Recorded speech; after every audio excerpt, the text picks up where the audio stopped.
After the incredible encounter we had at the end of last week, I was really excited to begin this week from that same stand in hopes that we'd see some of that same rut activity continue. But the first thing I was greeted with on this hunt was a flock of turkeys. Now, this is actually the opening day of fall turkey season here in PA, but we saw that flock of gobblers a few weeks ago, and those are the only turkeys I'm really interested in taking. Plus, these are actually well out of archery range, so not really any temptation there. But when that flock of gobblers comes through, things get interesting. You may remember last week when the flock of turkeys came right underneath us. Of course, these ones decide to stay well out of range, and I just get to film them, but it's actually cool to see them moving through this area. I didn't really know for sure if this flock used this area for feeding, which it seems they do, so at least there's some encouragement, and maybe we can get a shot at these somewhere down the line, but for now, they're way too far away. But after not seeing any deer from our morning stand, I decided to move to a stand I've not yet been in this year, and I was quite encouraged to see deer moving well before the end of legal light.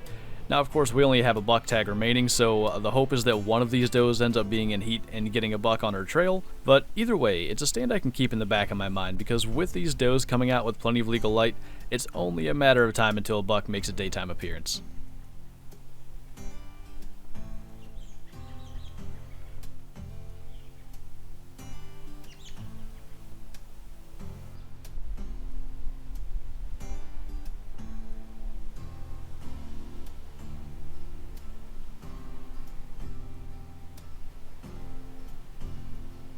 Unfortunately, this particular evening would not be the time for a buck to make a daylight appearance, but it's a spot I'll definitely be back to. Seeing these deer coming out in daylight, in bow range, all that's a really good sign.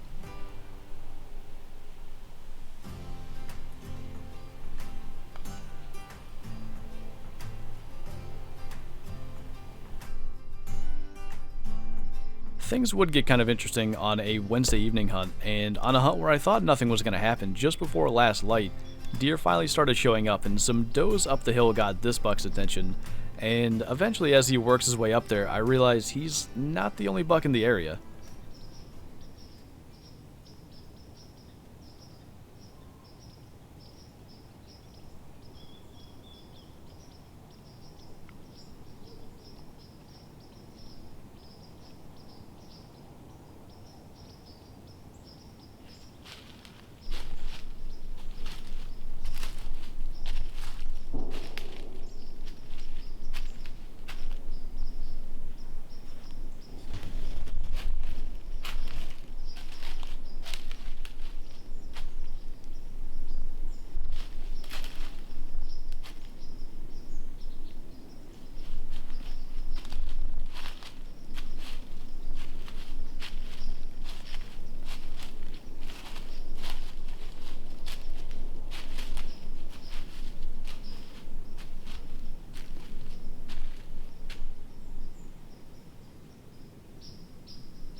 Unfortunately, I was only able to film him in this tiny window, but that is a great looking young buck that I'd really love to see make it another couple of years.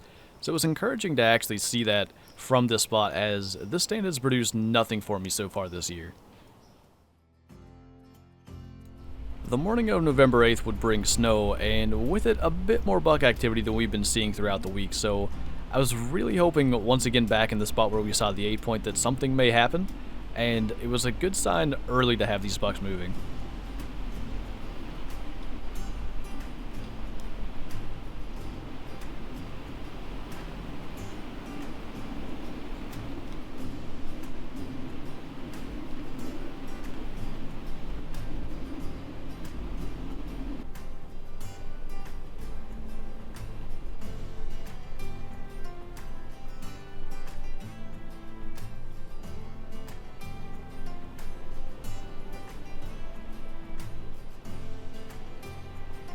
Despite the early sign, we didn't get much more for bucks throughout that morning, and for our last evening hunt of this week, I'm back in the stand we've maybe hunted the most throughout the year, and once again we have deer on the field really early.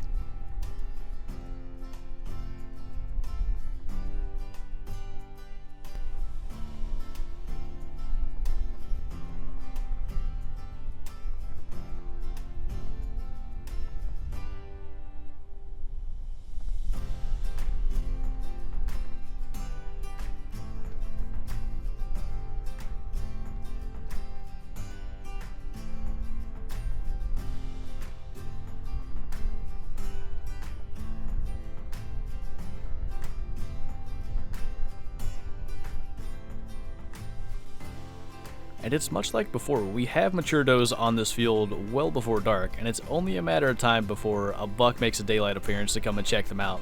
So the only thing I can hope is that I'm here when he does it.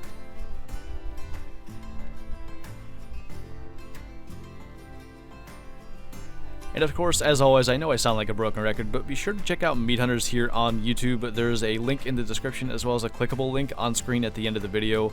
My videos always go up 2 days earlier there than on this channel, and there's also the other guys at Meat Hunters that are making some pretty good content as well, so be sure to check that out.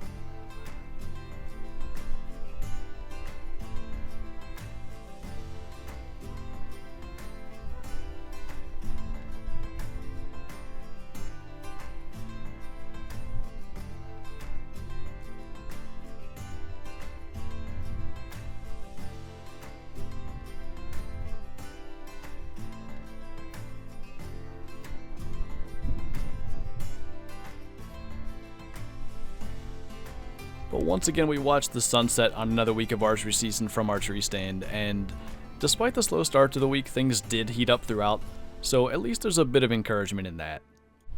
Well, I think that is going to be it for week 5. I hope you can hear me. The wind's